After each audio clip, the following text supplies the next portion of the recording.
Um, previously update everything. We got our data dex up to 63. We're gonna continue. I feel like the predictions for this weekend is basically like a third date with a guy.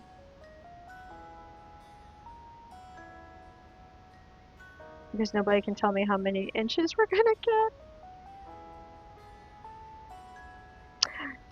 Right! I've seen anywhere between 0 to like 15. And I'm like, that's a wild range. That's a wild range to give me.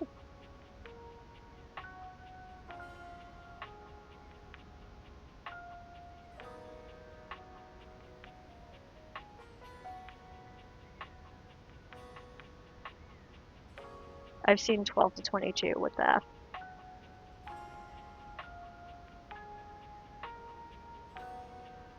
Yeah, I have no idea. The only thing that the weather report seems certain of is that I'm getting snow. How much snow? My friend is going to be going to a drag show down the street from me on Sunday, and I was originally going to go meet up with her after the show. And now I'm like, let's see how much snow we get, honey, and then I'll tell you if I'm hanging out with you or not. My cardio head nurse had it. Every model is calling for upwards of 6 inches. Beyond that, I don't know. So again, third day territory.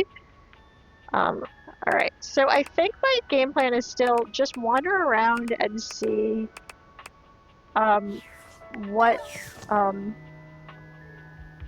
new entities we can discover.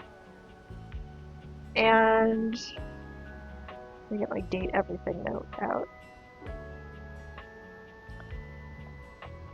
And beyond that, no real super specific goals. I'm gonna check the kitchen. I think I had gotten most of it. I think I had largely completed the kitchen. I don't remember if I did the fridge or not. I don't think I did the fridge yet. So I can do the fridge. That might be the only thing I haven't done. So maybe let's start with that.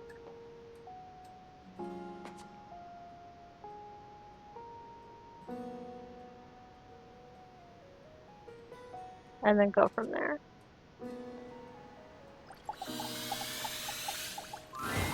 You'd hoped you'd meet your refrigerator, but it seems he's already busy with another guest. Oh. Freddy, this is all rather dull. How can you say that when you haven't heard the coolest part? Regale me. The point in which gelatin goes from a liquid to a solid. Can you guess the temperature? Certainly. Go on. Guess for me. I do not guess. Perhaps the human would like to essay an attempt. You're dating your fridge, meanwhile I'm moving on from dating my fridge to trying to date my bed.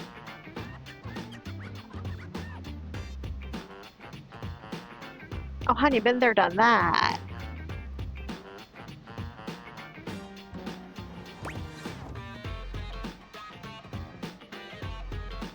Trick question, gelatin is always soup. I've never heard of it that way. I think that's wrong, but, fun guess. Oh, look at the time. I must be on my way to a more interesting conversation. Now alone, the massive Yeti turns his attention to you. You want to speak to him, but it takes you a few moments to process what you're seeing. I will never not take an opportunity to make a joke that involves this thing is a soup.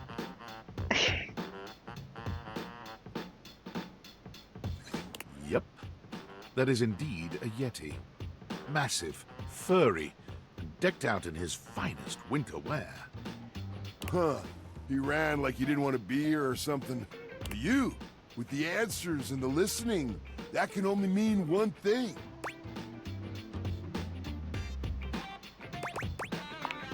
With you standing in the kitchen, I'm no longer the coolest thing in here. Oh, he thinks we're cool. It's even timey wimey and soupiness. Time is a weird soup. I once told someone in my office that time was a weird soup, and they said, I didn't know you were a poet. I was like, have you never heard that before? Am I that unlike? Because I definitely got that from somewhere on the internet, not myself. It's not original. I'll take it.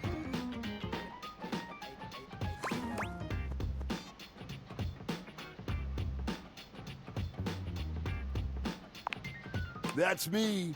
I try to be sweeter than that chocolate bar you've been hiding from yourself inside the butter drawer for the past few weeks. Called out.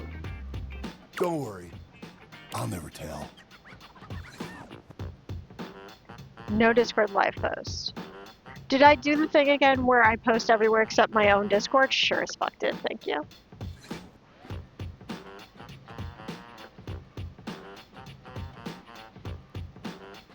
I post in a bunch of places, but sometimes I forget my own, which is hilarious.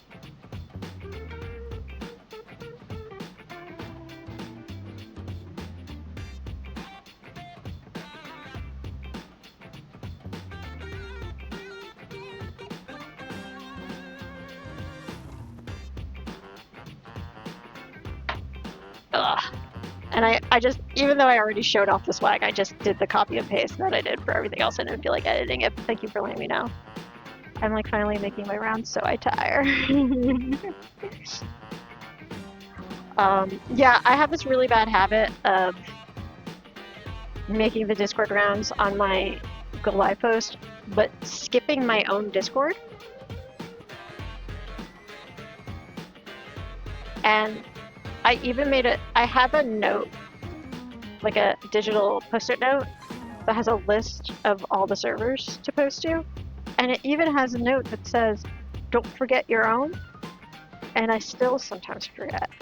Because today I didn't post in all the ones I normally post to. I only posted in a couple because I'm streaming like 3 or 4 days a week now. So I'm trying to be like not overwhelming about it.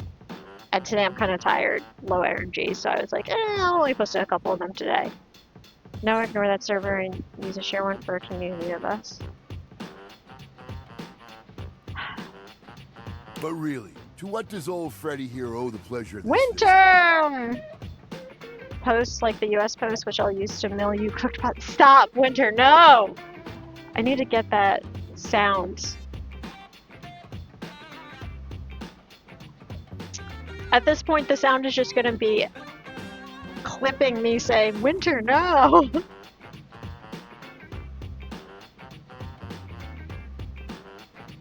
Do you have one of someone yelling at you? Saying, Winter, stop? Winter, no? Winter, don't? Winter, stop being a gremlin? Welcome in, Fred. It's good to see you. I do know you have many sounds. You've sent me many sounds. Sometimes you'll randomly message me sounds that I didn't ask for because you think I might use them. And every once in a while, you're right. I have moons yelling, Winter, I don't need your large ass in my way.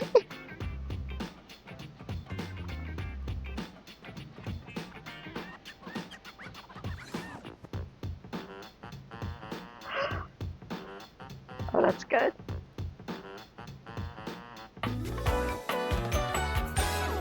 We just bought a new dateable.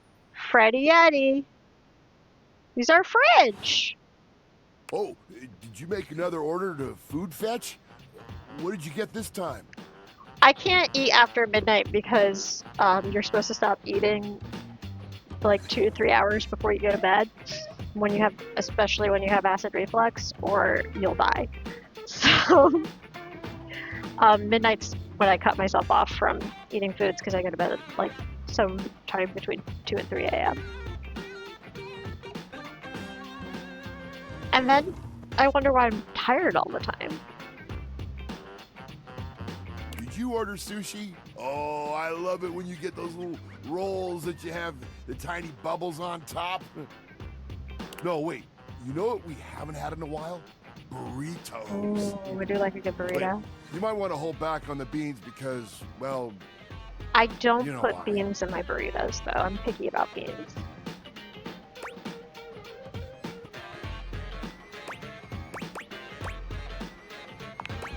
So what are you doing here now? Oh, don't tell me. Let me guess. Are you feeling fancy today? You look fancy, cool kid. I bet you were feeling fancy. I got it. You ordered my favorite.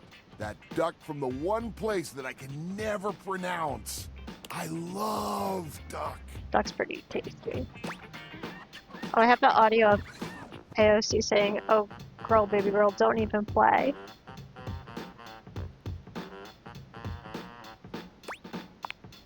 A burger? Chicken tenders?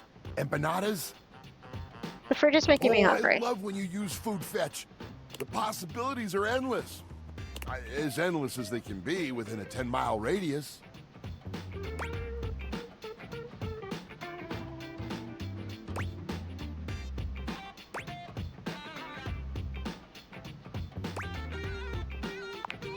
Oh, sure. We sure do.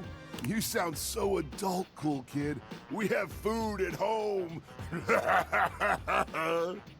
But I guess you do still have stuff left over from the last few food fetch orders. You hungry? What can we get you? We've got those leftovers from that Tie Me to the Moon place, the slice of cake from I Like Big Bunts, or the pizza from Pie on Life. Which would it be? Tie me to the moon.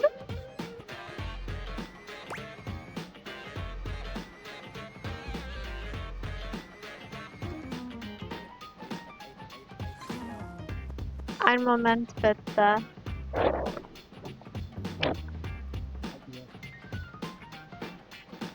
I will.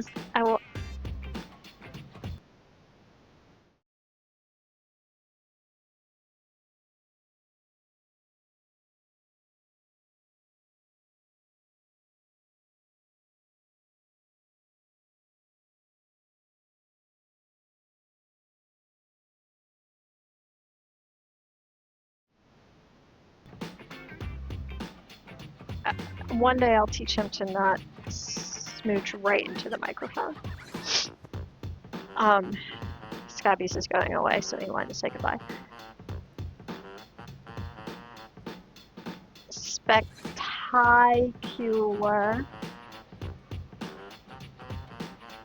I'm not gonna say give me that za, because I hate that they said za instead of the full word. Pizza is 2 fucking syllables. You can use both of them.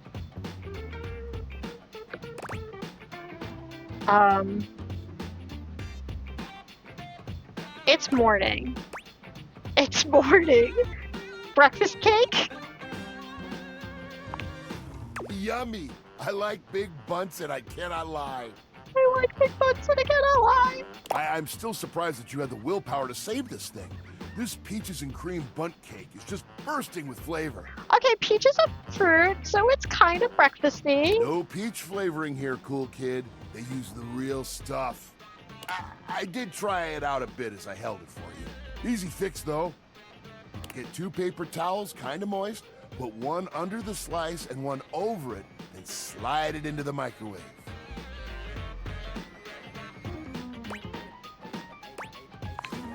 Trust me, just for like 20 seconds or so, kapow! A bunt so fluffy, you can't help but take a bite. You can also put a little water on it and put it in the toaster oven, and it'll have about the same effect, but also get kind of toasty.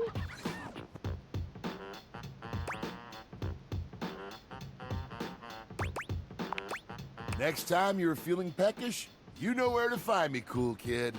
I'll be here waiting.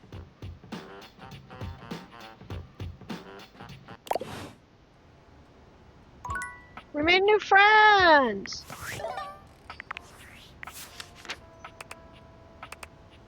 Yeah, I mean, I've done the covered thing with wet paper towel and microwave when I need to, like, reheat. rice or pasta or something, and for whatever reason, have to use the microwave and can't put it in a pan. You've met Freddy, the big lovable monster of a fridge. He's packed with leftovers. Come around and see him next time you're feeling peckish. You might think of this monstrous giant as a big ice meanie, but he's anything but. Freddy welcomes all comers to sample his wares, whether leftovers, fresh veggies, or even just to stare blankly at his inside several times a day. He thinks you're the coolest of cool kids.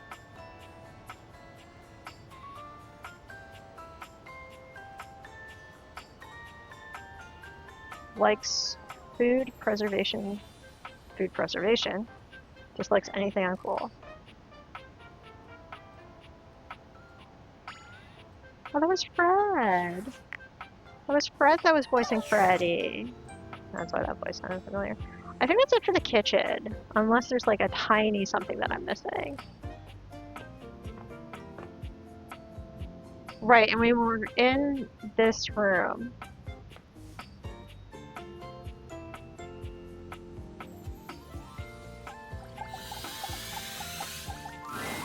You find Daisuke where you left him last time, staring intently at dishes on the table. This is considered part of Daisuke?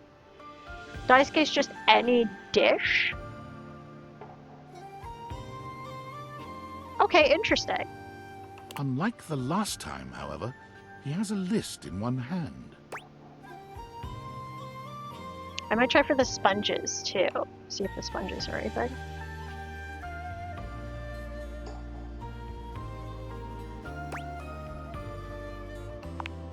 Not hard enough. There's much to do, and my injuries have slowed me down.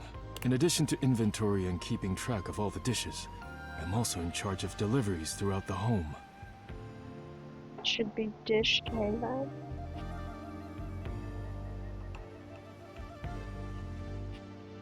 Unfortunately, I am unable to do much in my current condition. I prefer to work alone, but an assistant would be invaluable in this moment.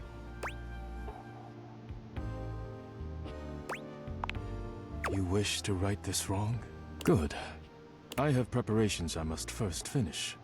But return to me again and I will give you instructions on delivery. In the meantime, perhaps you can help me wash these dishes. Dishy? I trust no one but myself with such precious items. You know what? I don't trust Dishy either. I'm sorry I even suggested it. Unfortunately, I must trust you with them for now. Do not disappoint me. Please begin then. You pick up the dishes and begin to wash. As you work, you feel Daisuke's eyes boring holes into you. It makes you feel... Your hands are shaking. Take care lest you drop one. Daisuke places a hand on yours, perhaps to steady you, but it has the opposite effect. There's strength and grace in equal measure in his touch, and it makes you wonder how he might touch you under different circumstances. Ooh, baby. Okay, but deep voice and do not disappoint me. Yes, sir. Right? Are you listening? Sorry, yeah, I'll be careful. You manage to finish washing the dishes without further incident. Well done. This may not be the disaster I assumed. When next we meet, you will assist me with deliveries. Be prepared.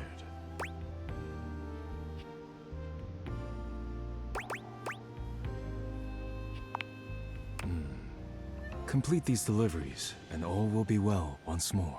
Leave me now. I must review orders and inventory. Farewell.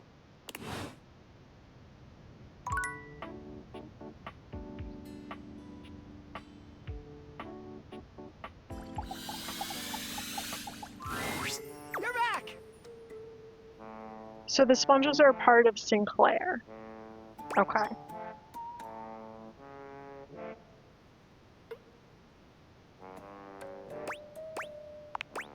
It all happened one rainy night, on the north side of Turkleman City. The tough side. I'd stayed late at the office because I had extra work to do before the holidays. Well, when I left, I was feeling a bit low, so I went out to a local bar. It's called the Banana Club, I make a mean Shirley Temple. Heavy pour.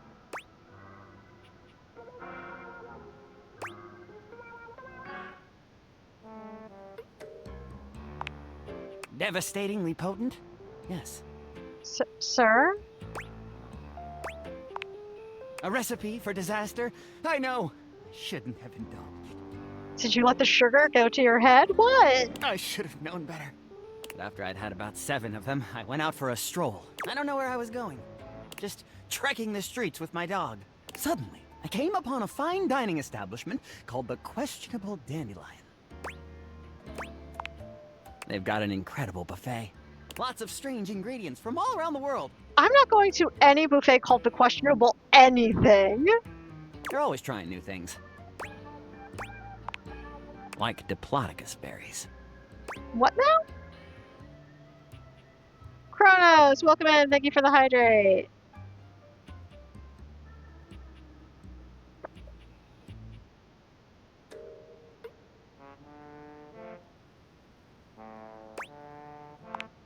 And Jimson weed cupcakes. They also sell Excedrin by the pint. The headache medicine. Excedrin? Anyway, I ate my fill and went on my way. That's when things started to get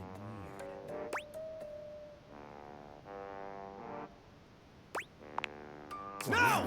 Not at all! It was Thursday. That seems broken, or I got the wrong command. Wanting to see my consecutive stream watch count. If you want to see how many streams in a row you've watched, if you click where the channel points are, it should show you there.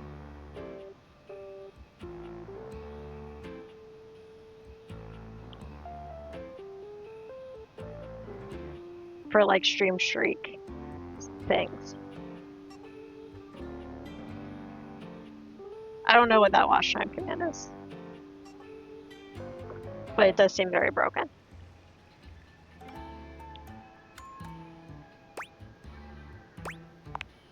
I was walking around, or sort of drifting, or rather floating, or I guess you could say I was making my way about town.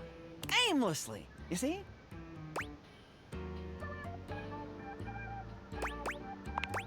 And what? Ah, yes. So you want me to continue. This was your meaning. Why, that's precisely what I'm telling you. Please don't. I can assure you, it isn't as much fun as it looks. And with 2 of us in the room, it might just start to get a little confusing. Oh, it might it. Please try to stay on track. Me stay on track? Well, I came across an alley I had never noticed before. This guy. It was dark and had a rather threatening look about it. So naturally, I went down it.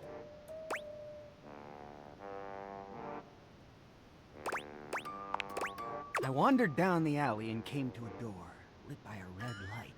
I opened it and found a long hall, at the end of which was a sort of booth. And in this booth was a fortune teller. A fortune teller. Yes, her name was Vagabonda the Sinclairius. Of course it was. She spread out a deck of strange cards and asked me to select one. Uh-huh. They were business cards. I chose at random, and the card I picked turned out to be the Ace of Spades. I thought you said they were business cards. The Ace of Spades is a bespoke shovel manufacturer based in Crumple, Michigan. The owner's name is Ace. Of course. He does great work. Vagabonda snatched the card back from me and said, "Not that one!" Turns out she had her rewards program on the back. 12 stamps and you get a free spade. We agree! Besides, she only had 2 stamps. So I snatched it back from her again, and we had a bit of a row. I guess that wasn't a very good start to our fortune-telling session. I think that's why she cursed me. Because right afterward, she said, "Martin, that wasn't a very good start to our fortune-telling session. I'm going to curse you because of it." And then she cursed me. Cursed you how? She waved what looked like a magic wand. Although, to be honest, it could have easily been a bagel of some sort. How does a magic wand look like a bagel? And then said, Martin, I doom you now to become a detestable object. I transform you thusly, so that you may go home and think about what you've done. Think about what you've done. Am I to understand that you may have confused a wand for a bagel, That is correct. and then you became a sink? And then I became a sink. Now you find me as I am, trapped in this porcelain prison. All I want to do is return to my old life. Your old life To sounds stroll the not streets great. of Turkoman City once more, without a care in the world. Oh, how I long for it. Please, won't you help me? Sudsy and I would be oh so grateful if you could get to the bottom of what's going on here and return us to our proper forms. Will you? I'm never coming near you again! I'll do whatever I can Oh, joy! to get you out of my fucking house. If you want to help to get to the bottom of all this, I might suggest you seek out someone who is in the business of solving unsolvable mysteries. Or just go see if Vagabond of the Sinclairius is willing to undo her curse for a free shovel. I think I know just the magnifying glass. He stands there silent and unmoving until you finally leave. We're gonna go talk to her next.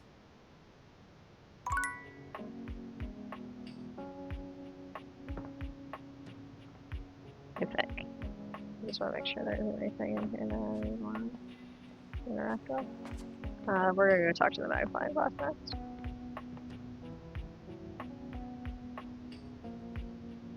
And then maybe the shelf under it. Apparently that's interactable. Thanks for coming back. The case continues. Okay, who should we talk to next?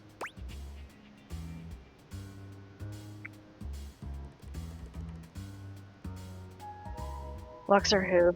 I avoid Lux like the plague. Let's talk to who. All right, when you get in touch, I'll meet you there. I will. But it didn't give me the option to talk to her about the sink.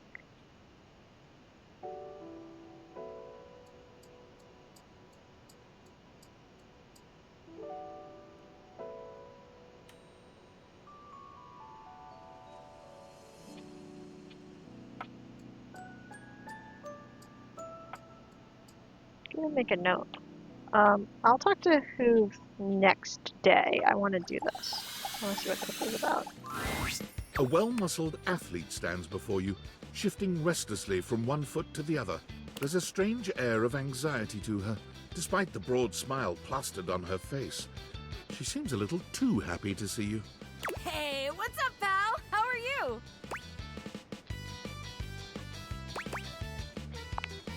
Aw, man, just all right? We can do better than all right. We gotta get you to amazing. Amazing! Maybe you gotta finish the current thing with her before you can ask about the sink. Yeah, that's what I'm Oh, I wondering. can't believe we're like actually talking now, pal. You've walked past me 1,000 times and never even looked at me, but that's totally okay. Totally? After all, I don't do this for the recognition. She says even though she's got a bunch of awards on her chest. I'm just a humble shelf trying to grab life by the horns. Gotta carpe that diem, if you know what I'm saying. Oh, drywall! I almost forgot to tell you my name.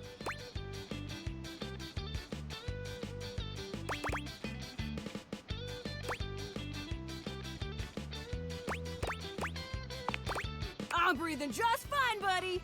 The name's Shelly. I'm your shelf. Shelly the Shell. Yo! It's my job to hold your stuff up with my amazing muscles. I really enjoy doing it!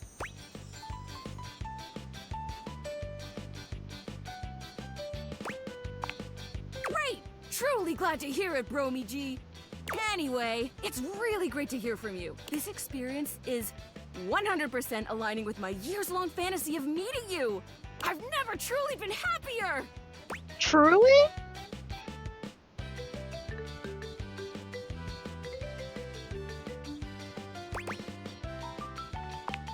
Oh no, you're amazing! 10 out of 10 human being. This is going really great, actually! Not a disaster! I'm just gonna go for a completely unrelated reason. Later, doodly-doo! You were something else, let me tell you.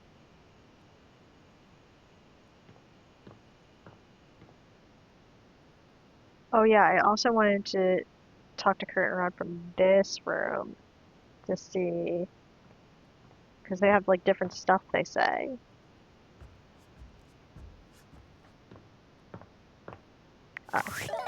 Data decks, because there's probably a couple updates. Well, there's Shelly. You've met Shelly, an exuberant, lovable character with the best set of abs you've ever seen, who has a penchant for using bro slang.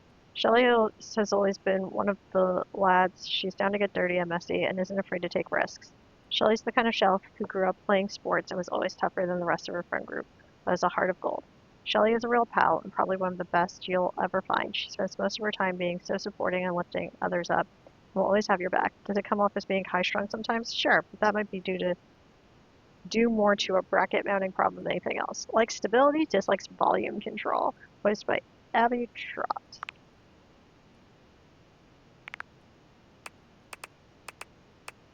Okay. Sinclair has an update. Sinclair appears to be utterly convinced that he is not in fact a snake, but rather an insurance claims adjuster named Martin Applegate, who was cursed by an evil sorceress named Vagabonda the Sinclairius. Apparently all he wants is to return to his old life. You offer to help, and he suggests that you go see someone who solves mysteries.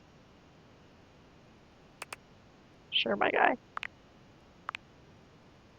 You help Daisuke wash the dishes by hand since he is still recovering from his trip. Next time you meet, he's asked you to help him complete some deliveries around the house.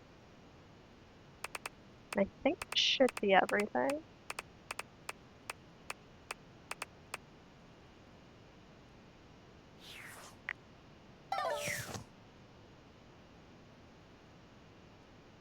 Oh, tab.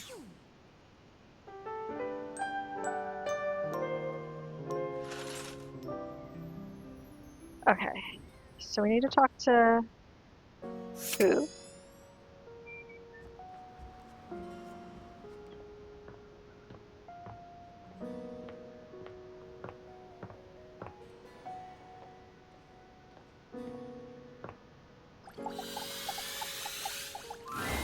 Hey, I feel a little ambushed here. Sorry. Sorry to bother you, Henry, but we're looking for any information on a counterfeit item in the house. Have you found anything? Perhaps at one of our crime scenes? Well, yeah. When I was upstairs cleaning under the trophy shelf, I heard Stepford saying some nasty stuff. You should go check with him. You down for a drink later? Sweet. See you around.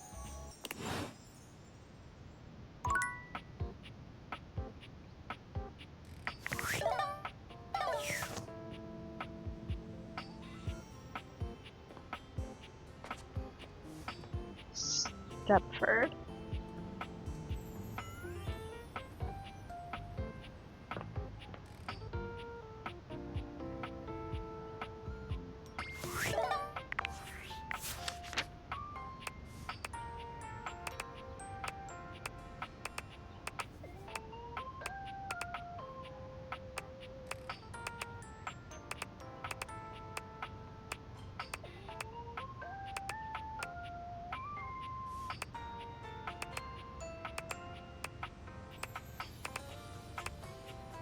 I heard of Met.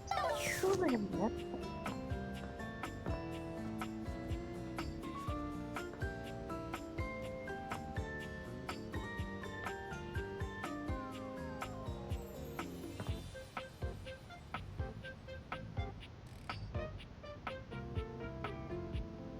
Okay, there's some things here.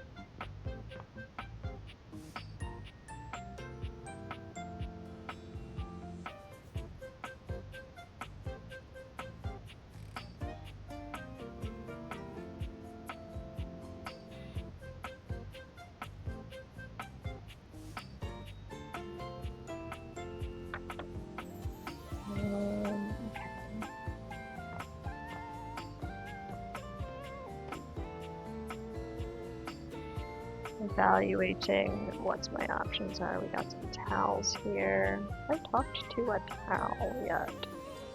Try not to remember. There's a lot of boxes in here. I was looking in that closet.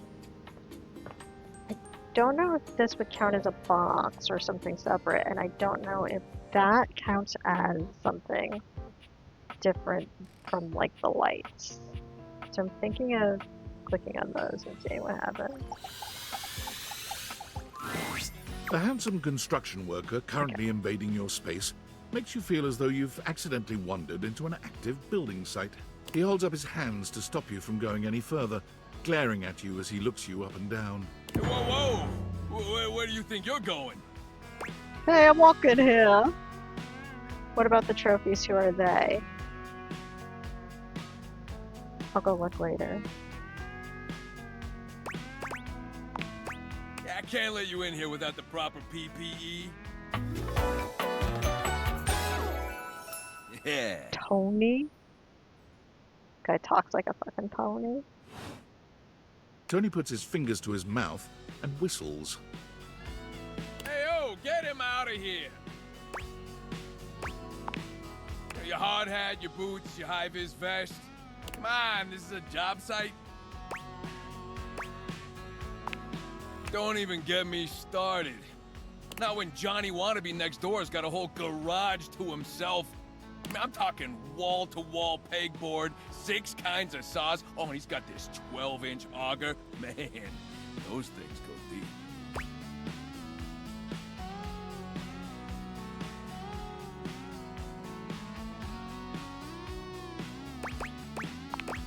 Yeah, well, what can I say? It's professional jealousy. Look, all I'm saying is I want a little more space, too. You know, for entertaining. Who do you want to entertain? I'm a popular tool. It's always, hi, Tony, this. Popular Thanks, tool. Tony, that. Or, Tone, my ass is leaking.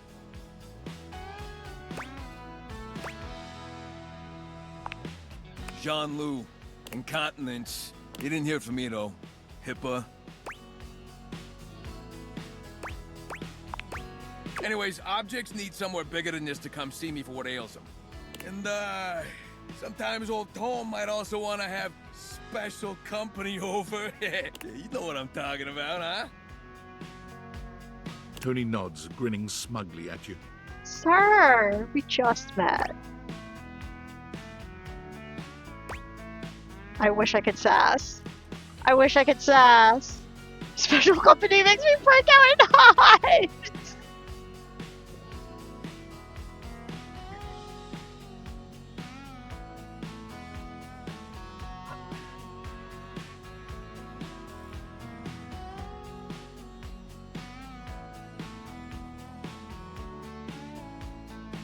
That's so tempting to pick just because of how funny it is.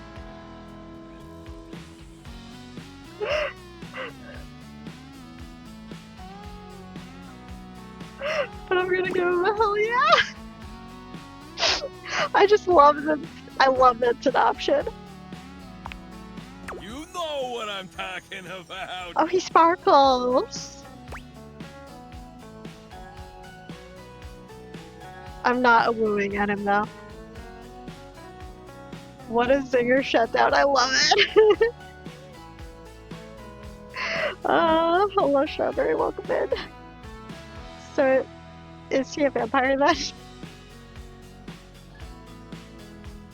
A woo would be more werewolf or vampire.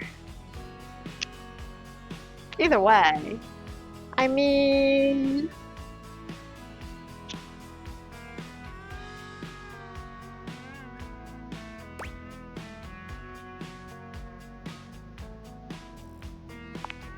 So you telling me you don't get out there romantically?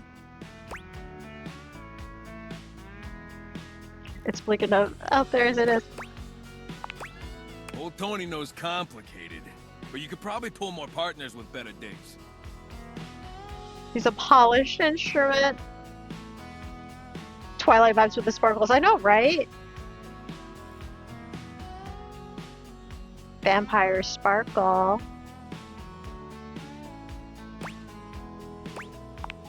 Well, doesn't exactly scream Randy Andy, does it?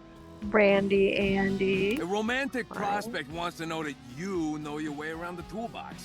That you're good with your hands. A fixer. And this place, doesn't exactly show it. Know what I mean? No bells, no whistles, nothing.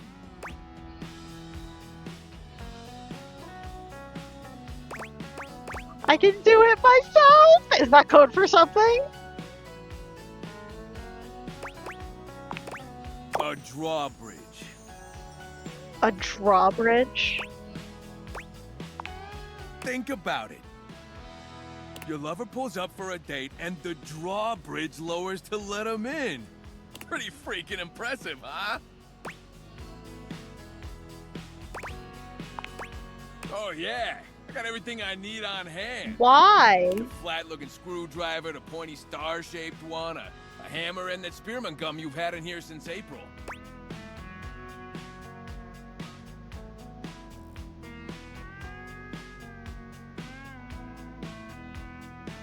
Please tell me there's a moat.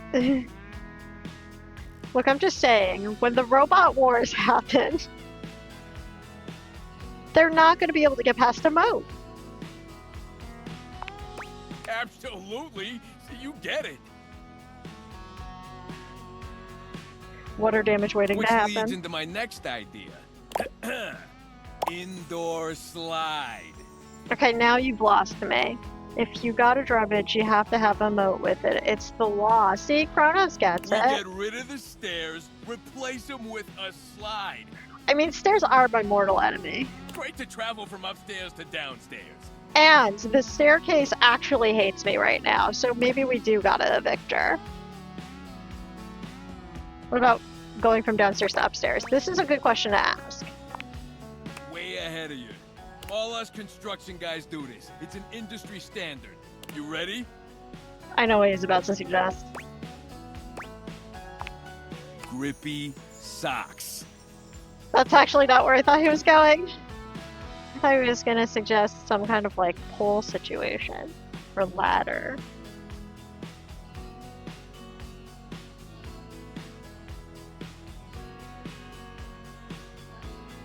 Sounds super fun and not at all inconvenient. Can I sleep on?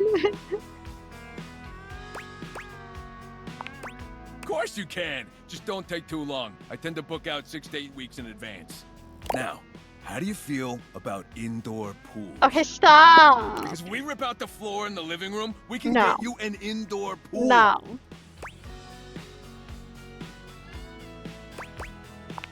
Of course it is. But that's what the chewing gum is for. How is the chewing gum going to keep you from getting electrocuted? Just stick some of it in the outlet holes and Viola, it's now all shockproof. That concludes my remodeling advice. You started off strong, but then you just took a Now, for turn. the actual dating advice, you're just gonna have to sign up for my workshop.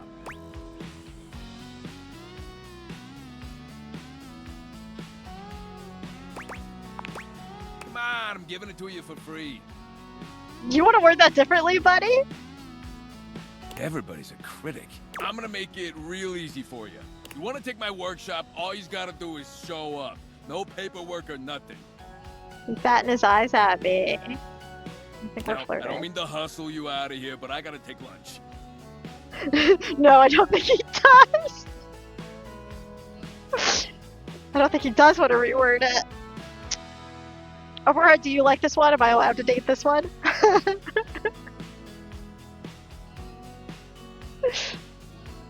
Union rules. But you can come back later and see what we can do. You know, help I you just fix up josh your with you, romantic friend. affairs. I just wish he'd say, use me, mommy, and be done with me!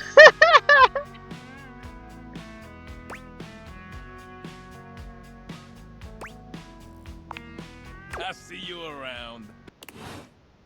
Okay, he was fun. I liked him. Is the breaker box a whole separate thing?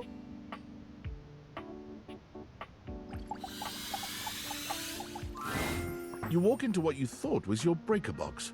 It As is. the dark door swings open, you realize you're somewhere entirely more stimulating. Stimulating. A classic speakeasy club welcomes you in. The low electric lights glow warmly. Live music drifts languidly from a sumptuous velvet red stage and envelops the audience in a pleasurable haze of pure vibe. And then I'm going to check out those The trophies that gentle Cronus clink mentioned. of cocktails in glasses rises from a wood bar to the left of you, and then a gentleman with a languid, easy Oh. air to him approaches you. We got ads.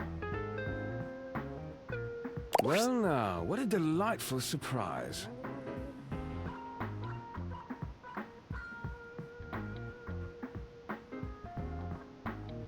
We got ads, guys.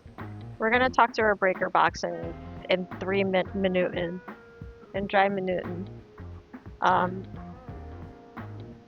You can listen to this sassy music. Why does he remind me of Labyrinth? You know? Yes. It is very Labyrinth. I concur. I concur. You can ponder all the ways that this is very Labyrinth while you get up and stretch and hydrate and go piss girl if you gotta go piss girl. Take your meds if you haven't taken your meds yet. If you haven't had dinner yet, you can go do that or grab a snack or whatever. But pre-roll is back and I want to make it. I want to banish it. We'll be back in 3 minutes.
Alright, we're back.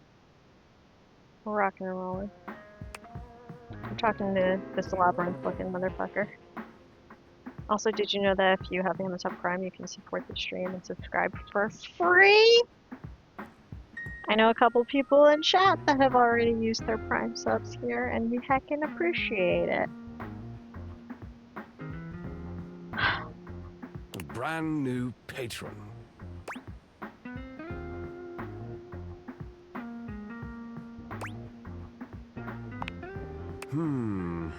Are you sure you're not thinking of another closet? I'm certain this must be your first time. Trust me, I would never forget such a striking face. Oh, we're flirting already. Oh yes, distractingly so.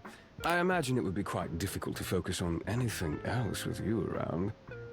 Though, I can't say I mind.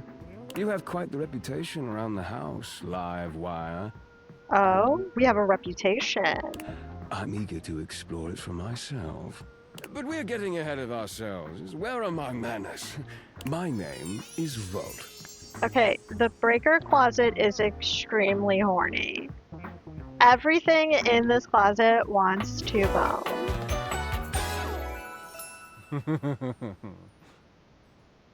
And I will say the white hair is doing it for me. Yes, I'm an He anime extends a nerd. hand towards How you, did you know? a conduit of pure, dangerous sexual energy that charges the very air between you. I will take his hand. He lowers his head to brush his lips across the back of your hand. Was that a spark of static electricity you felt just now? It's a pleasure to officially make your acquaintance. Taking his eyes from you for the first time, Volt slips his arm around your waist and turns you, slowly, to take in the rest of the room. Welcome to the Breaker Box, the pinnacle of luxury and entertainment, and the most exclusive club in the house. Impressive, isn't it?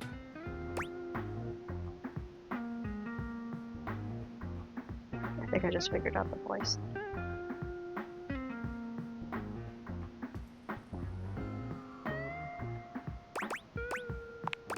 Why would there be, when we have everything you could want right here? That sound, the flickering lights, it can only be a power fluctuation.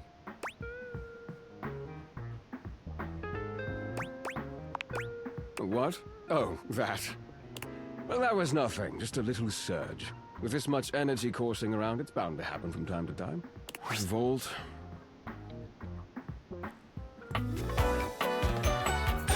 Two for one! Look at that!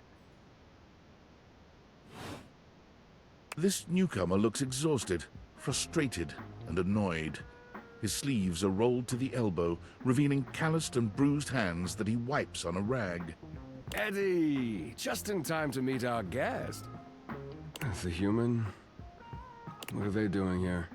I'd imagine if we don't poison the mood, they'll be joining us for the headliner show. Joining us for tonight's show, I hope?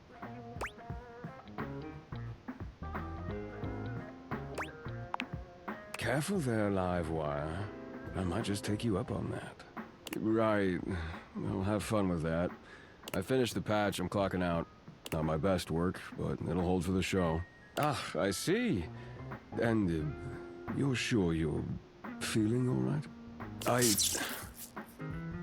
I'm fine. Just don't overdo it. Eddie, you seem down. Eddie turns and trudges away, focusing on the rag in his hands. Don't work too hard, buddy. Is he okay? Of course. Eddie always is. His human skills leave something to be desired. Best to simply give him some space.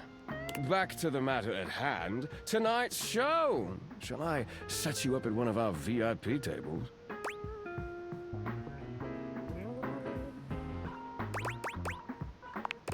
Open Spotlight, our nightly talent showcase featuring the hottest up-and-coming acts from across the house.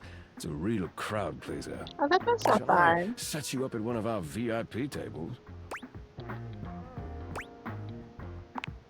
With pleasure.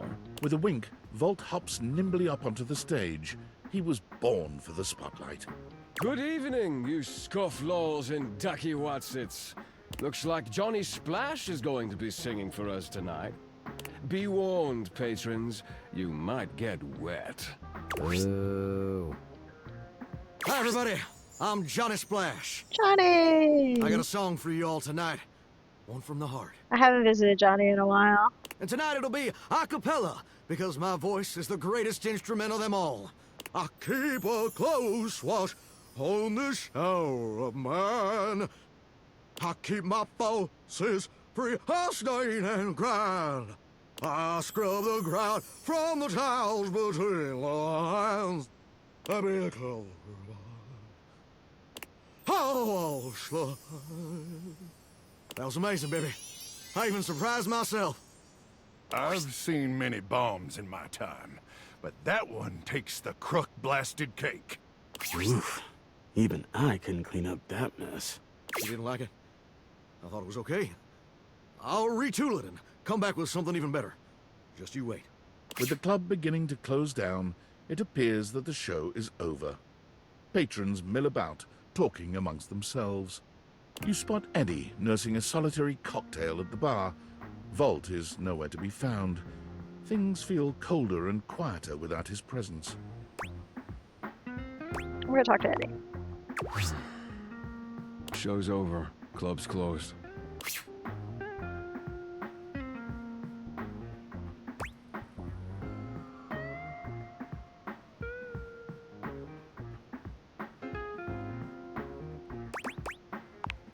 What? Why?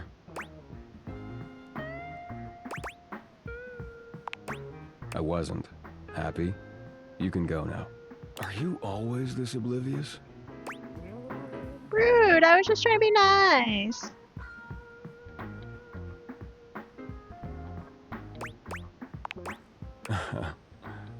Cute. Now get out. I got work to do.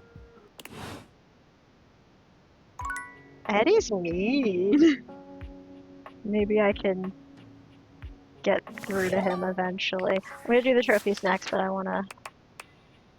We talked to a couple people, so I wanna... Eddie and Volt come as a pair! Interesting. Get a whirlwind experience in the raunchy club in your own electrical closet, culminating in a terrible concert by Johnny Splash. Despite Eddie afterwards attempted to get him to open up, but he told you to get lost. Eddie and Volt own and operate the Breaker Box, a popular club in its own little closet. The drinks are strong, the patrons seem delayed, and the talent show is unquestionably entertaining. Is there a faint whiff of tension in the air, or is that just their newest seasonal beverage? Better to just sit back and enjoy the show. Likes business and hospitality, dislikes being asked questions. Voiced by Jonah Scott.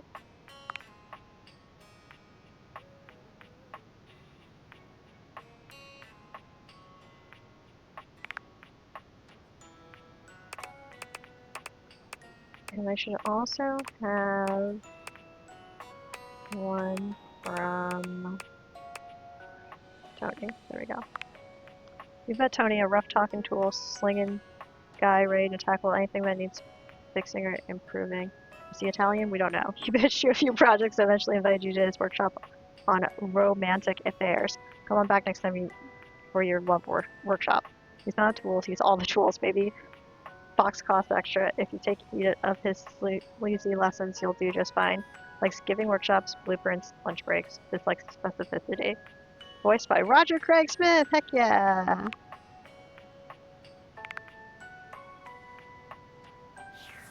And yes, our shower is basically Elvis. And next is the trophies. You see before you a glistening, oiled male form, perfect in its chiseled majesty. His gold, or is that bronze skin, is perfectly smooth, his features flawless, and his face? Stunning. Oh, hello there. Don't mind me. I'm just catching a bit of air.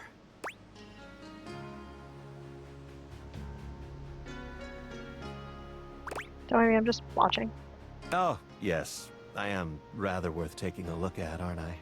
I'm Stepford, trophy of trophies at your service. Oh, we need to find Stepford, so look at that. That works out great.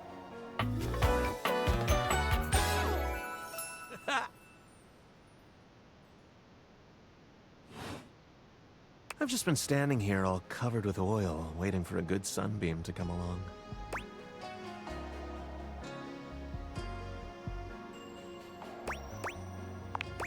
That's a winner's name if ever I've heard one. Nice to meet another champion. So, what brings you around these parts?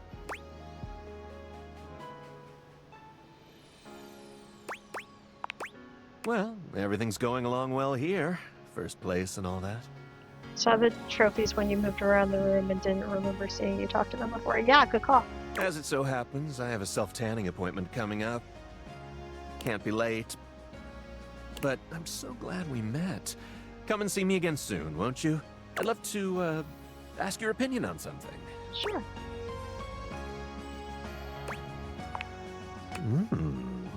I'm on the case. Ah!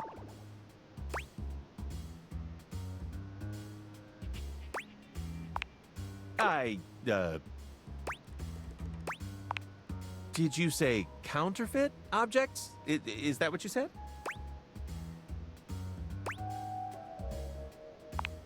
Oh, okay, counterfeit. Because for a second I thought you said bounterfeit, and I was like, nope, definitely not.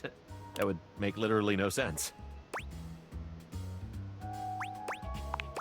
Well, you see, yeah.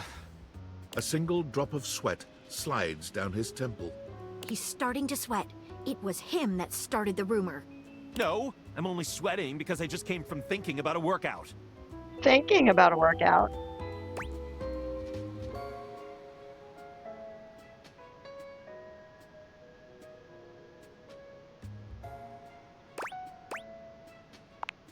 I didn't, I tell you. It wasn't me! I don't think that's actually true. It's fine. Happens to me all the time. Now, Stepford, if you didn't start the rumor, who did? I heard it from the Scandelabra. He told me that all the supposedly fine silverware in the house is actually fake. Oh, really? Oh, did he? Well, we'll just have to have a little chat with old Master Scandelabra, now won't we? It's high time we got to the bottom of this.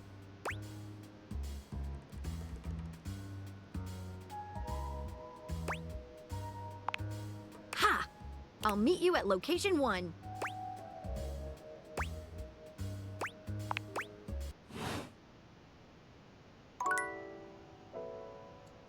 I only have 1 heart left. And I'm gonna use it to go talk to the rumor mill.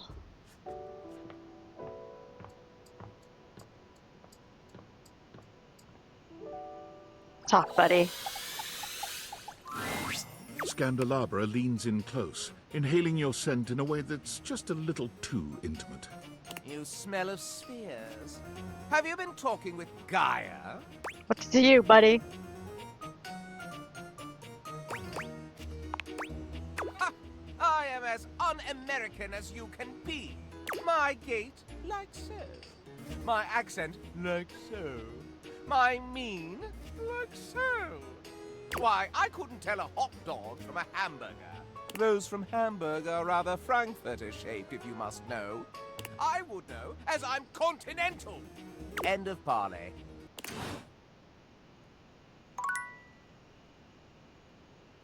Wait, no, come back.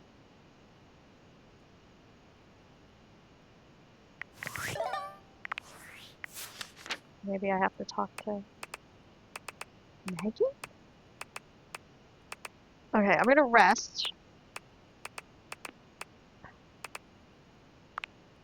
Scandelabra has denied any allegations made by Gaia that he is not thoroughly continental. Okay. We're gonna rest. I'll talk to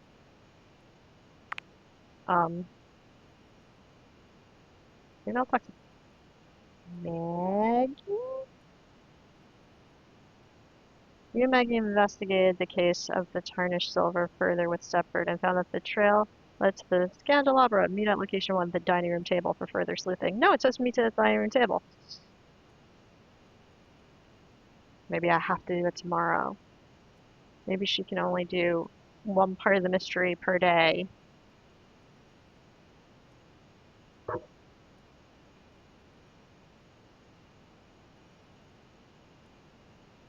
You've met Stepford. A stunning, sweet, if a bit naive stand-in for all your biggest wins in life. He seems to have something he'd like to ask you about. Come see him again. Is it still narcissism if you've really got the goods? Well, yes. Yes, it is. Stepford is the most accomplished competitor in the house. There's a trophy award for it. Stepford has probably got one or two of them lying around. He's placed first in pickle jar lid removing, cross-room trash can toss, desk drawer organizing, and even competitive objectification. He's nice and shiny. Well, fairly shiny. Likes being first, dislikes being second. Okay. We're gonna rest. We'll try Scandalabra again. Tomorrow! No. I wanted to go up to Stash.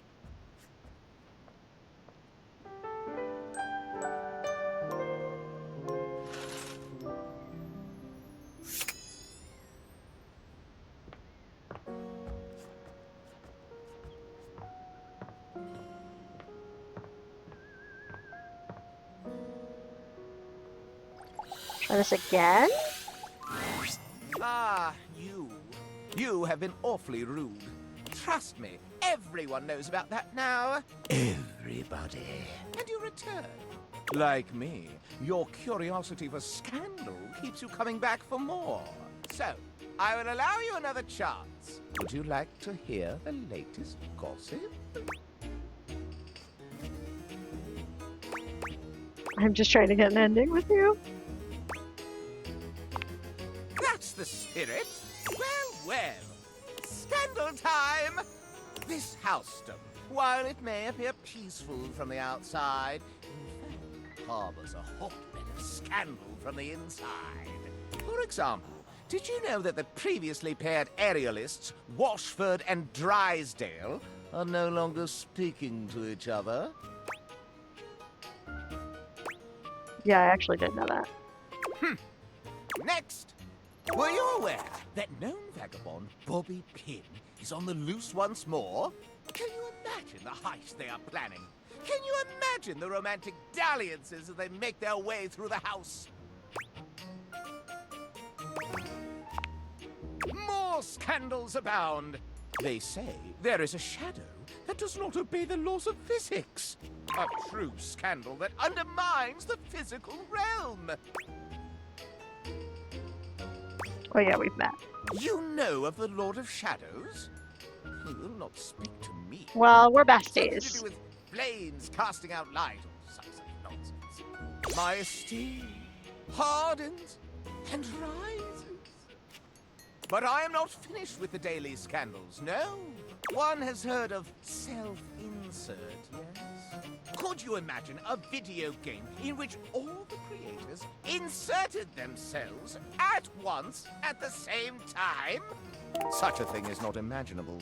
But in one that I've seen, they've hidden themselves within their very names.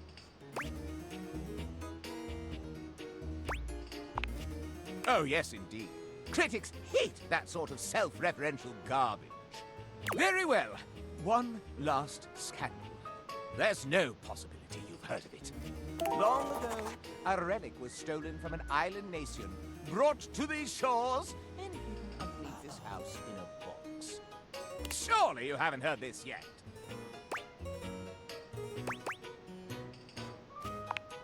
No matter. That is more scandal than your puny pate can handle. I will teach you the ways of the scandal monger soon now. Do I have to talk to the table? Is this quest just on a hold for some reason? Hey there. Fancy a meal? I do not understand. Hard to have a proper conversation in here. Location's less than ideal, you know. That dang fool Scandalabra never shuts his yap. Always going on and on about scandal this and scandal that, and effulging his goddamn knob. Like we ain't all sitting here in full view. Get a room for that, buddy. Just a fancy way of saying he's polishing the little ridge above his base. He just likes to make it sound as filthy as possible. Always moaning and groaning about it, like a ghost with a bellyache. Guess it ain't all bad, though.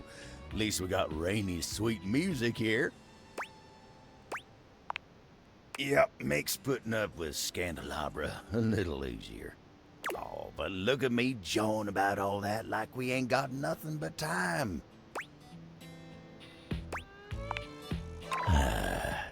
Let What's me wrong, get back to buddy? work. What's wrong, buddy? Okay, I know it says it's meet at the table, but I'm still gonna talk to Maggie to see what happens when I talk to Maggie. I'll meet you at location 1.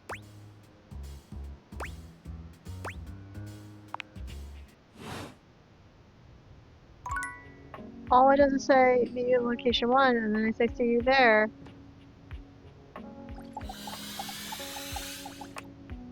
I already talked to this object today, so it's not gonna let me do it again.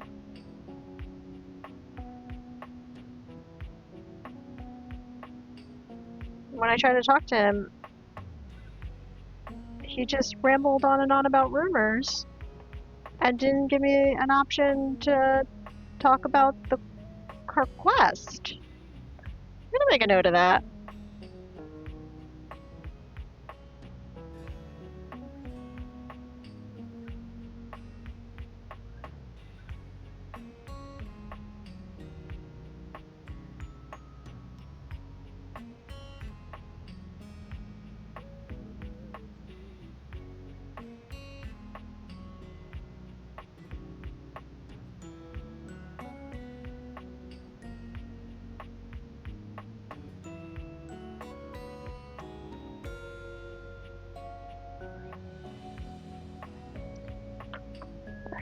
There was something upstairs that I wanted to try.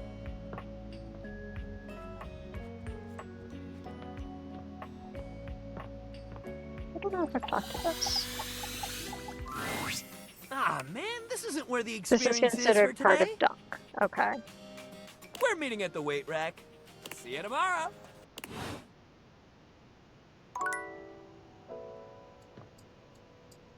Is this something?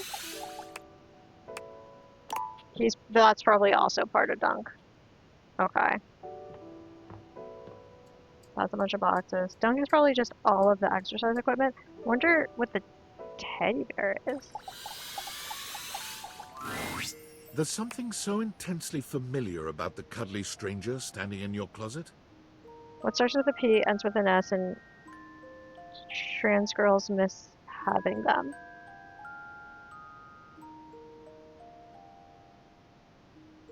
Pockets. Well, Winter, I can recommend you a great indie, like, small company that makes skirts with really big pockets.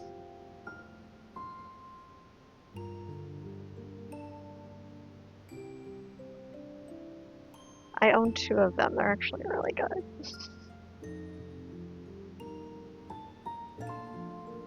But also you continue to be a gremlin.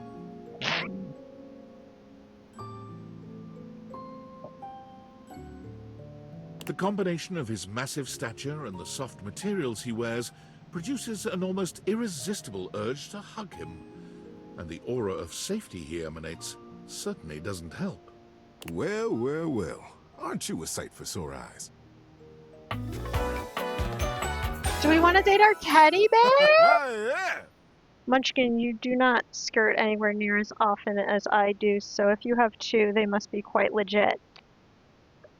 Yes. Their claim to fame is that the pockets are so big you could fit a Nintendo Switch in them. And there are pictures in the promo to show that it is accurate. I will send you links later when I'm not streaming.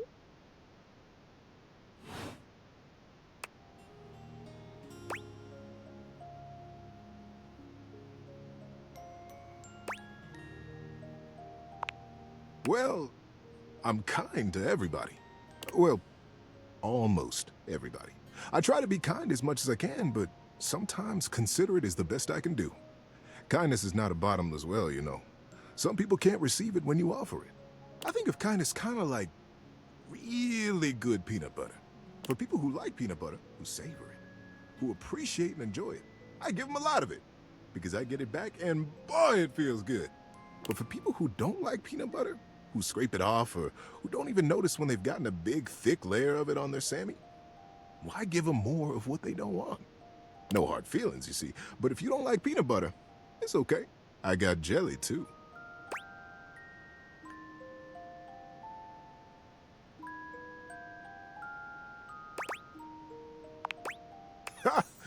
Well, that's wonderful. Or do let me some PB&J. You know, it's been a little while since we talked. There's probably a whole lot of kindness waiting for you around here.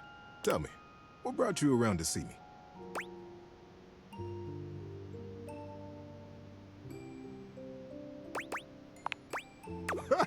Not at all. Not for me, anyway. Closets are some of my favorite rooms in a house. So you're not mad I put you in the closet? Get a good cozy blanket, a candle, and close that door and you've got a perfect little cocoon. A little nest of peace and safety. You're welcome to share mine, or we can sit on the bed and talk. I'm comfortable in either place. And no matter where I am, I'll always be happy to be with you. Aww. I'll leave it up to you. Where should I go?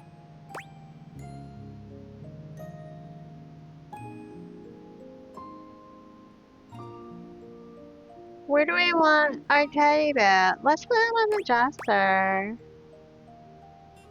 Maybe.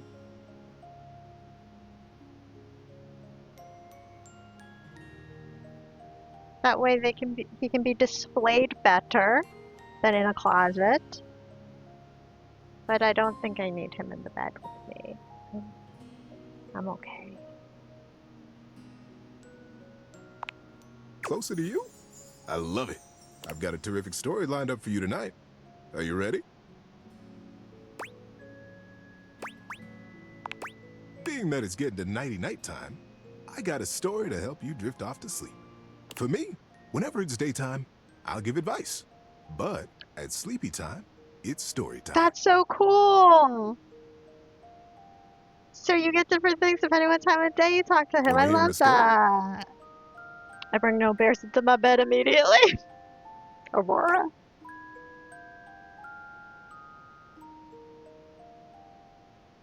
Yeah, sure. Tell me a story. This one. This is the biggie, buddy. It's a good one. Can't wait. The Great Constructing of Beaver Proudtail. It was very early in the morning, one cold and foggy day, a very long time ago. How do you feel about beavers, Aurora? You're getting a story about beavers.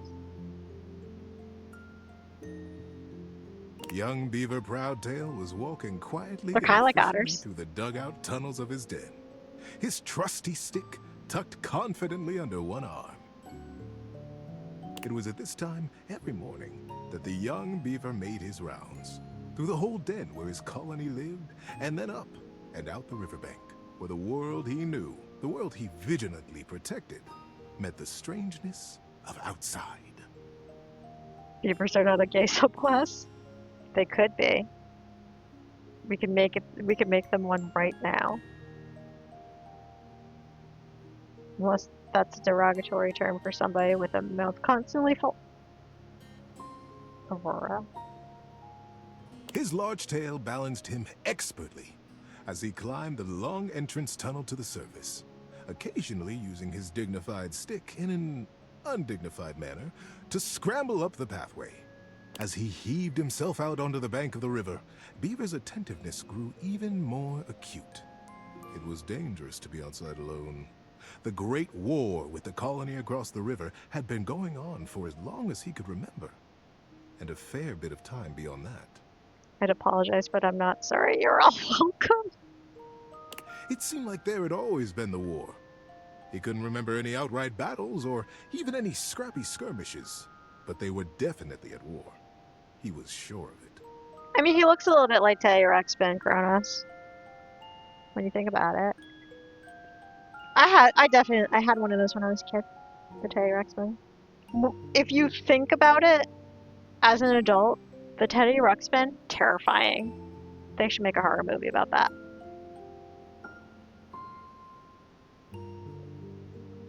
For a moment, he almost asked himself what the war was even about.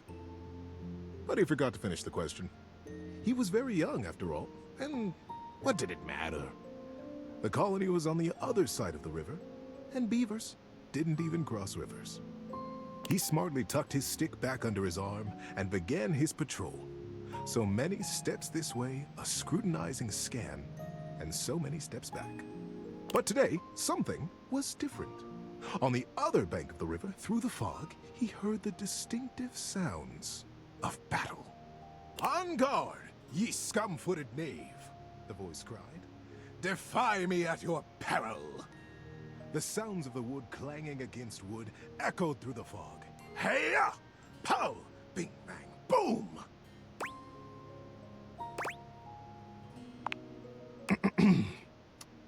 Thank you. "Who goes there?" shouted Beaver, his heart in his little throat. As an answer, he heard a young and high-pitched yelp. "Ah! My name is Builder. Hi?" "Hi." It was all Beaver could manage. He was talking to another creature, a stranger, and a stranger from across the river at that. How many times had the Colony Council, the Denizen, warned him about the dangers of this? It was strictly against the rules, and Beaver had always followed the rules. "Hi!" The voice came careening back across the water. "What's your name?" Beaver heaved a deep breath. Whoever this builder was, Beaver was not going to be shown less brave than he. "I'm Beaver. Beaver Proudtail." "Well, hello, Beaver Patton. Builder Jumpfoot's my name. I'm playing at war. Want to join me?" "I most certainly do not," cried Beaver. "Playing at war? War is serious business, not for playing. My colony is in a war right now, and I'm going to be a general when I grow up. I'm going to win that war. You'll see." "Oh, gosh," sighed Builder. "I sure hope you do. My colony is in a war too, and I'm so tired of it. That's why I made it a game. Games are so much less boring than warring all the time." The pieces began rapidly whirling around in Beaver's mind. Builder's colony. He's at war too. Right across the river. He realized he was talking to a beaver from the colony across the river, his sworn enemy since birth. Just then, the wind blew a gentle clearing in the fog, and the two young beavers saw each other for the first time. They could have been twins. Bright black eyes, thick tails, strong sticks, embellished with their colony colors.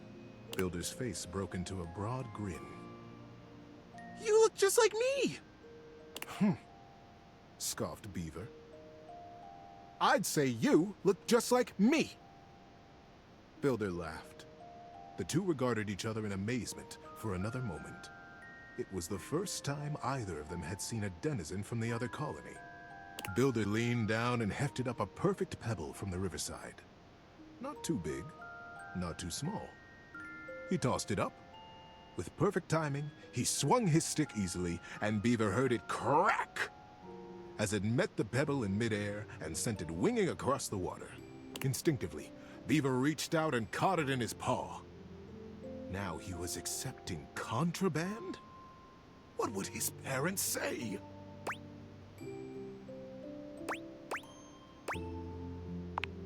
But, upon inspection, the pebble was quite beautiful. It had a single bold red stripe around it, and it was wet from the riverside mud. His young mind decided that he would keep it. He would keep it a secret, of course, and that was all right. The denizen didn't have to know everything. The clearing and the fog began to fill with thickened air. He looked up, suddenly anxious to lose his new friend. Friend? Huh. How quickly that had happened. And there Builder was, smiling and waving. "Maybe we'll play together again soon," he offered. Beaver gripped the pebble and nodded. Yes. Yes, maybe. One day." And then Builder was lost. Beaver finished his patrol and took his new experience, his pebble, and his smartly tucked stick back down to the colony. "How you doing, buddy? Need a break?" Many seasons had passed since that morning when Beaver Proudtail, all grown up, marched through the tunnels of his colony toward his audience with the denizen. Today was the day he'd been anticipating his whole life. Today, he would be made an under-general of the colony, and he'd finally have the chance to present his machine.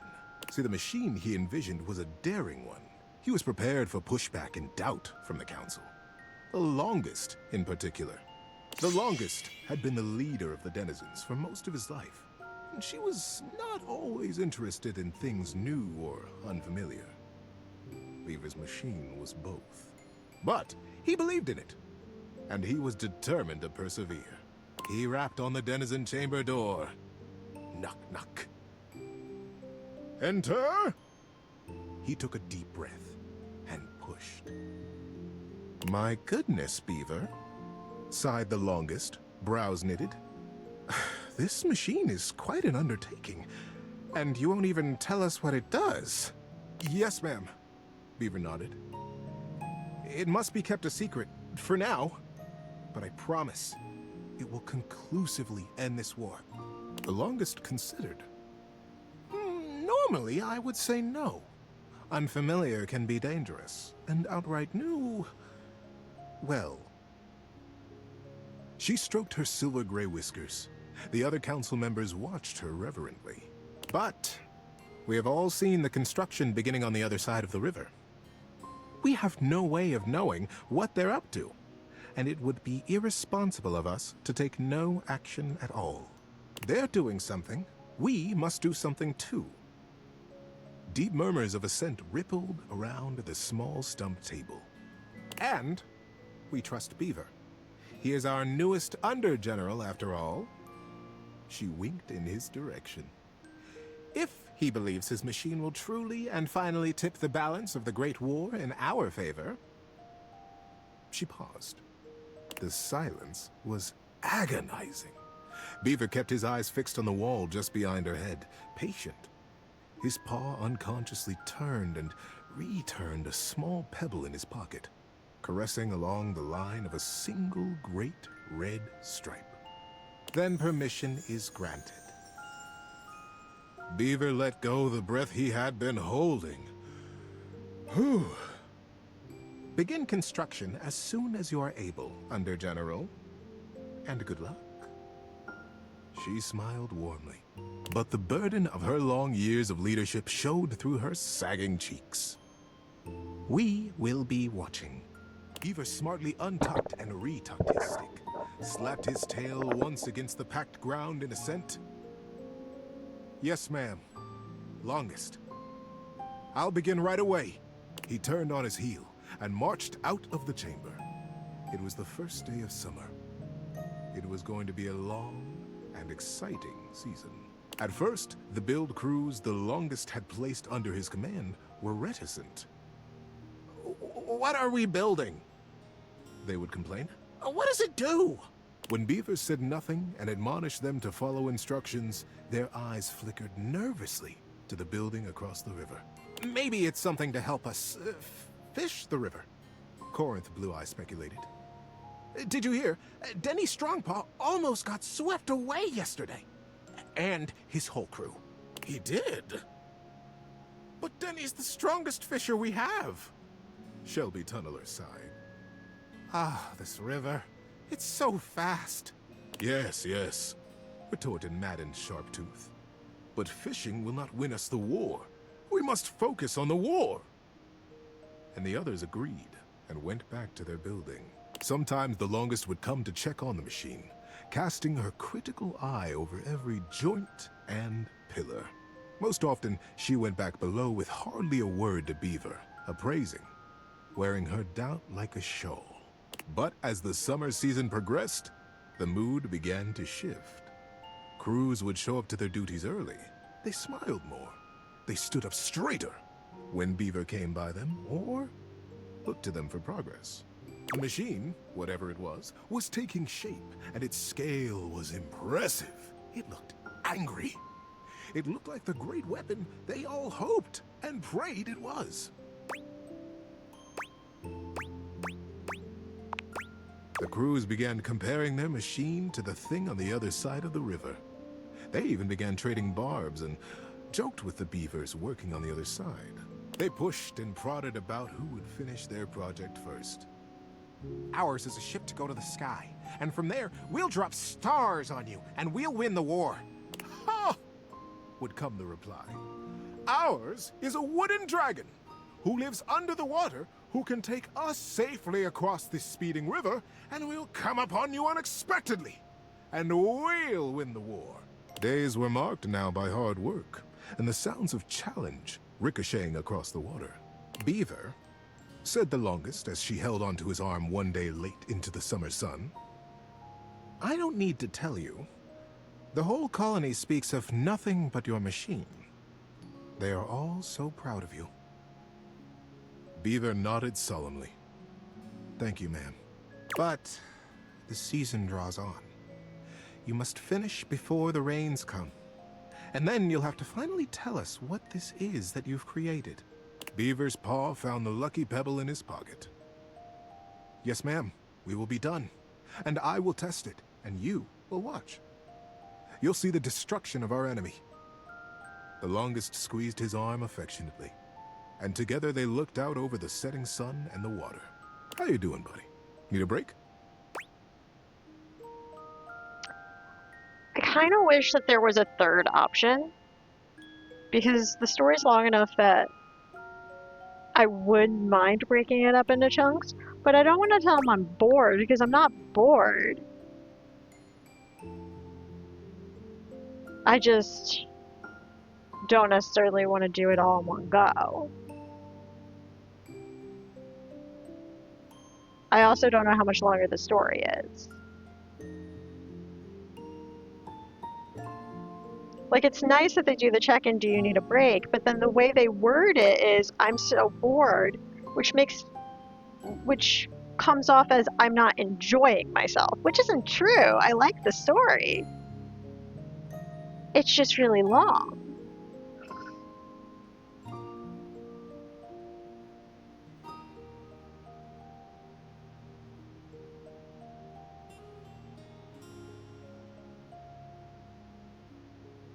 I guess keep going?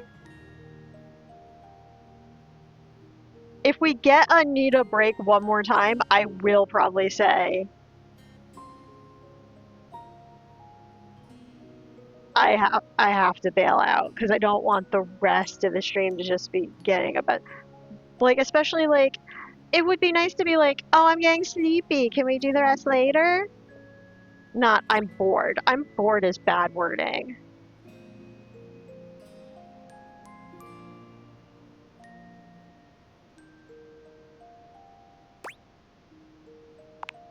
And then the day came. The crew stood around the great machine, eyeing with wonder the marvel that they had built. A few beaver folk noticed how similar theirs looked to the one across the river. But that was okay, they reasoned.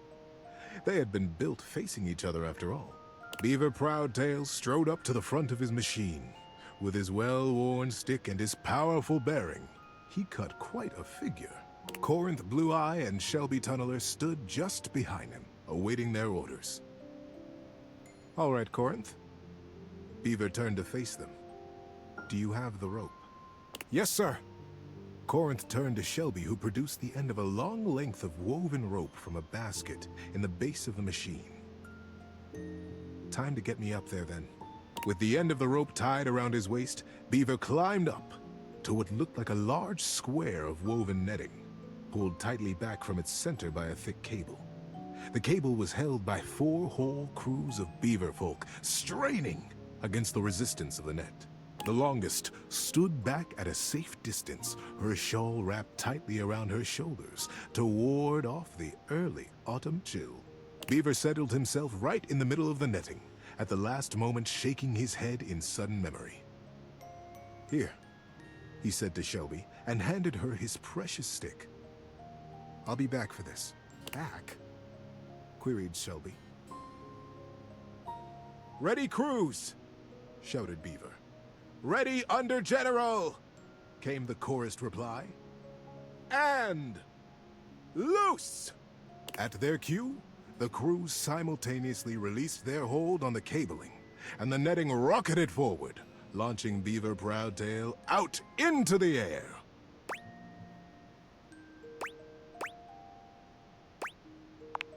"Great river!" they cried in consternation and shock. "What? Where is he gone? Is he all right? What have we done?" The confusion was so great that not even the longest could restore order.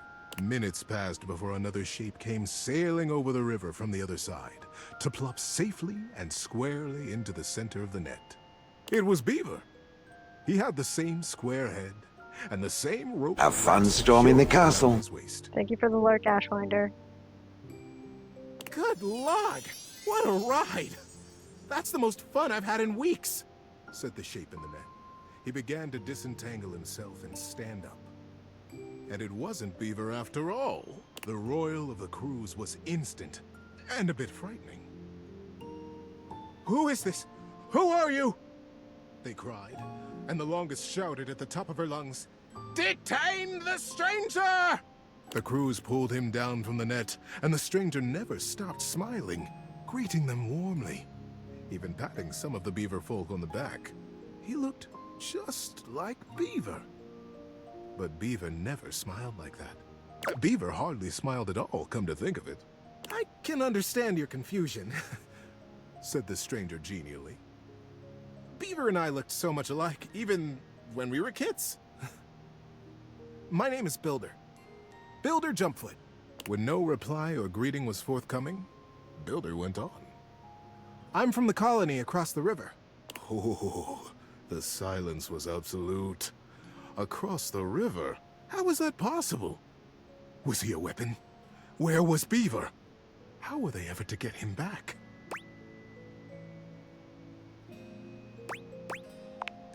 Builder just smiled, absolutely at his ease, seemingly pleased as punch to be among all these new friends. And into this silence sailed the figure of Beaver, a new rope tied around his waist. There were now 3 lines of thick rope across the river. Beaver landed expertly in the center of the net, untied his waist rope, and climbed down. "You are Builder?" Beaver reached out his paw to the stranger. "And you could only be Beaver," the stranger exclaimed, gripping that paw warmly with his own. "I am Builder indeed. And it has been the dream of my life to finally meet you like this, in the daylight, on the same soil." "Mine as well, my friend." Beaver, for the first time in his life, allowed himself a great, eye-crinkling smile. "I almost can't believe it worked." "Now, wait just a minute," trilled the longest, making her slow path down to the machine. "What on Riverbank is happening here? We are at war, Beaver. And Builder, too. You both should know better. Beaver, you promised us that your machine would win the war, and here you have brought the enemy you promised to destroy right to the mouth of our colony tunnel." Beaver turned to the longest with an open face. "Yes, ma'am, I did. I believe you'll agree, though, that I have won the war. We have all won the war, because the war is over." The longest stared. "The machines that we have built will allow us to become not 2 colonies at war, but a single colony, united." "The machines are designed to dam this river, ma'am," offered Builder. "I believe you have the same dangers with fishing and swimming that we do. That you have never crossed it?" The crews cackled at the absurdity of ever crossing this raging river. "We have no need to fight the river now, you see?" Builder continued. "We sail above it." "Just as the single pebble did, long ago," whispered Beaver. Builder smiled. We have already carried 3 great ropes from side to side between us, and it will be short work to have a whole net built across the river. Once the river is dammed, it will be a still pond, stocked with all the fish we could ever need. Calm enough for us and our kits to play in. We will be a great community. The first colonies to ever cross water. The first ingenious constructors in the history of us. The crews were open-mouthed. Their paws hung still at their sides as they realized the magnitude of what they had accomplished. But would it truly be good, as they said? Who was really to say how this great feat would be remembered? The longest took a deep, rattling breath. I can see why you did not tell us at first, Beaver. The true purpose of your machine. She glanced at him sidelong. I surely would have said no. Nothing this daring has ever even been attempted before, let alone under the mask of subterfuge. Beaver looked up at her, suddenly a very young kid again in his heart. Yes, that is true, ma'am. I have won the war. I have won by making it go away. We have all won it. By making friends out of old enemies. Ma'am... Mother. Do you like it? The longest looked fondly on her son. Her serious and guarded and daring and wonderful son. Yes, child. I have never been more proud of anyone. Builder guffawed and began to dance around, slapping Beaver brazenly and companionably on his back. Beaver stood solemn, quiet, a gentle smile tickling the corners of his mouth, satisfied. It was, as they had promised, quick work to dam the river. Beaver and Builder were excellent guides, and the crew from both sides of the river proved naturally adept and joyous in their work. Before the autumn settled in, a great still pool existed between the 2 colonies. Kits splashing and playing, and parents fishing safely. Denny Strongpaw, the best fisher in the fast water, turned out to be the best fisher in still water too, much to his delight. And very early each morning, Beaver Proudtail still crept quietly from the colony and performed his morning rounds. He had never missed a day. But now, his favorite part of his patrol was seeing Builder jump foot across the water and batting a very specific, very lucky, red striped pebble back and forth.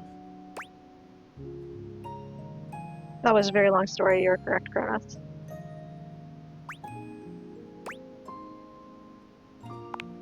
That's just it. Thanks for listening all the way through. Good night, buddy.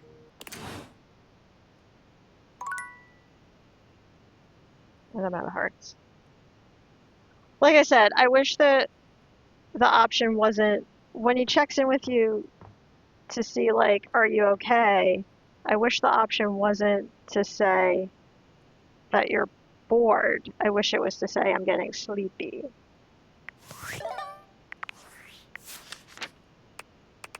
Because he's telling you a bedtime story, so that would make sense. Oh, I'm getting sleepy. And then you pick up the story where you left off, like the following night or something. I didn't want to say I'm bored, because that's not accurate. And also, it seemed rude. But, like, I also would have liked it if I could have broken that up into chunks. And I can maybe look it up to see, like, what happens if you say you're bored. Like, does it actually come off as rude as I think it does? Or if that's just a poorly worded choice and it really is truly like a, can we pick this up tomorrow? Anyway, I'm going to go through the data decks, sleep, and then wrap up because it is my time to end. I do short streams on work days because I'm trying to be kind to myself. You met Abel at the dining room table, and he told you that it was hard to have a proper conversation there. He said things were going well, but it might be worth another check-in. Yeah, I was a little concerned about Abel. He seems... I don't know, he seems a little upset about something. Maggie. Maggie said she would meet you at location 1 after you and Stepford agreed to help with the latest case about the fake silver. That's probably the candelabra on the dining room table. Maybe now that I've talked to Maggie, now it will ping?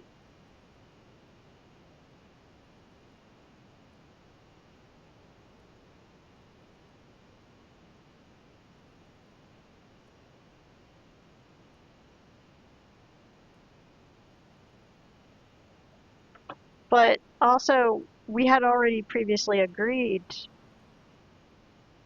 to meet at the dining table when we talked to Stepford, so I don't know why I would have had to waste a whole fucking heart to talk to Maggie to say I'm gonna meet you over at Scandelabra.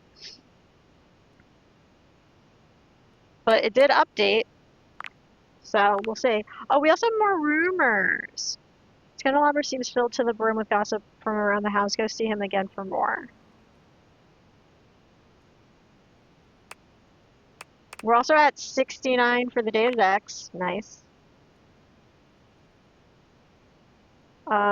Teddy is ready with stories and advice for you anytime you want them. He will tell you stories in the evening or advice during the day. If you pause in the middle of a long story, he'll happily pick back up where you left off. Okay!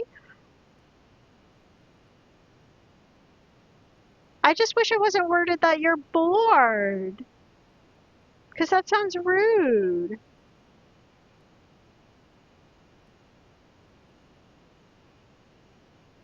Couldn't we have worded it, I'm tired? Instead of I'm bored?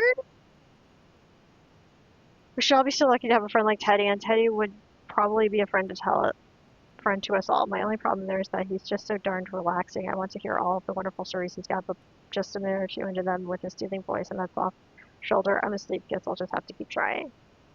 Likes dispensing wisdom, dispensing stories, dislikes criticism. Voice for Charlie West. So next time I know that even though it's worded incredibly rude, that is the can we pick this up another time.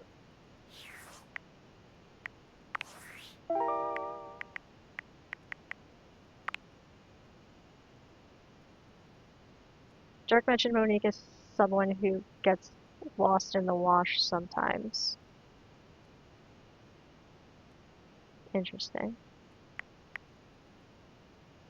I don't remember that coming up.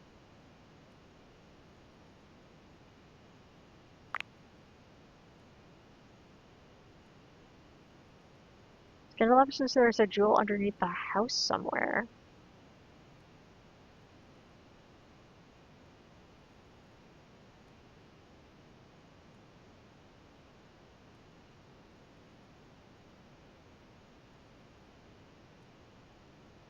And this is the same entity that we already were maybe going to follow Bo to get to. Oh, a bunch of our rumors went away probably because I just accidentally found them.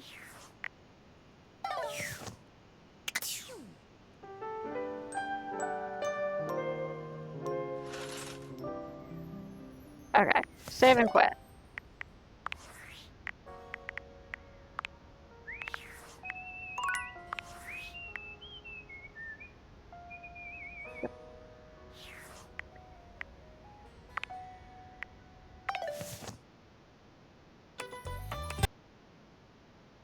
Alright. We did it. Time flies when you're having fun, right?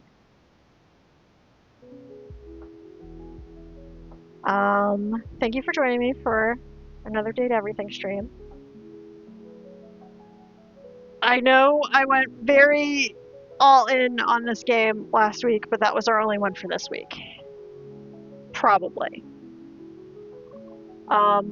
Tomorrow... Yeah, I'm gonna say definitely, because tomorrow, Clear Obscure is the scheduled stream, 6 p.m. And if I'm tired and don't feel like playing a game with really potentially difficult mechanics, I'm not gonna switch games, I'm just gonna cancel. I'm gonna be nice. I'm gonna be kind to myself. I have to rearrange my desk a little bit so that I can do some things here. Actually, no. I'm not gonna do that. Apologies while I get my life in order. Come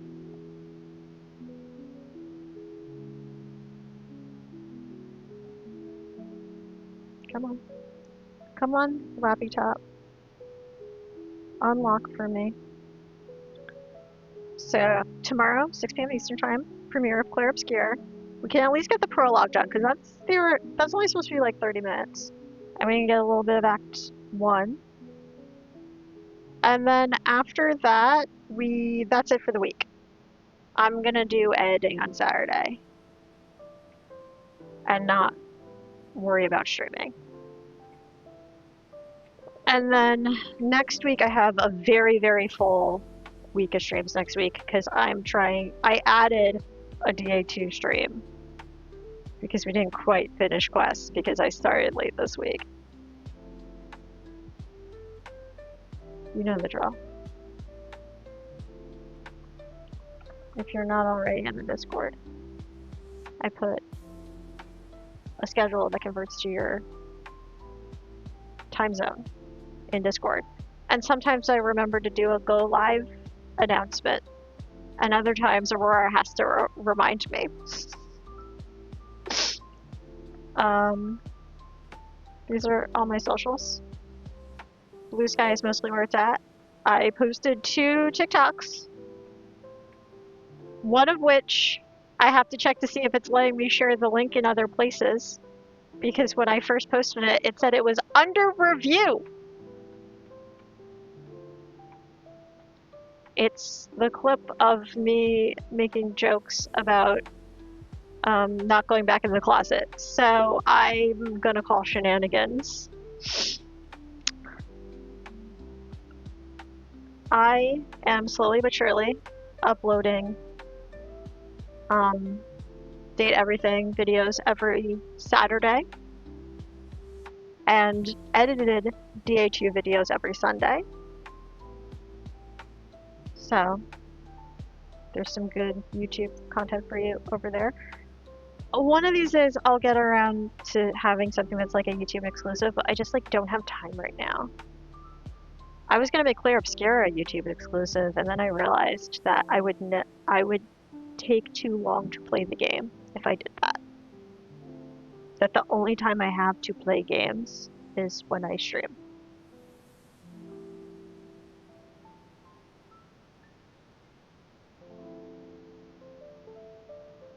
If you're subscribed to my channel because you used your Prime sub here, thank you very much. I'll bear emotes for days for you. If not, be gay. Let me go see who's live.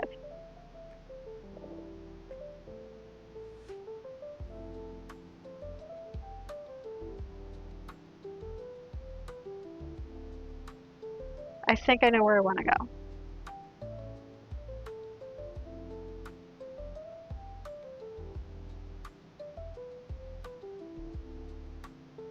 Originally, I was gonna go raid Thor and watch him beat Silksong, but he beat Silksong while I was on the fucking train. So instead, oh, but that's an option.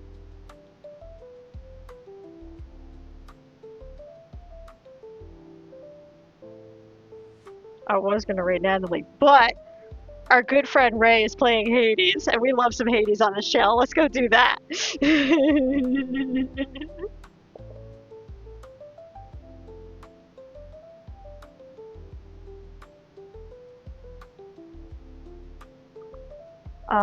Everyone have a good rest of your evening. I'm gonna go eat and continue to hydrate and chill out. Give Ray our love and chaos and cheer them on their Hades runs. This is a bonus stream for them. They don't normally stream today, so that's why I'm like, ooh, yay, I never get to raid Ray. I'll see everyone tomorrow for Clair Obscure. Okay. Everyone have a good evening. Goodbye.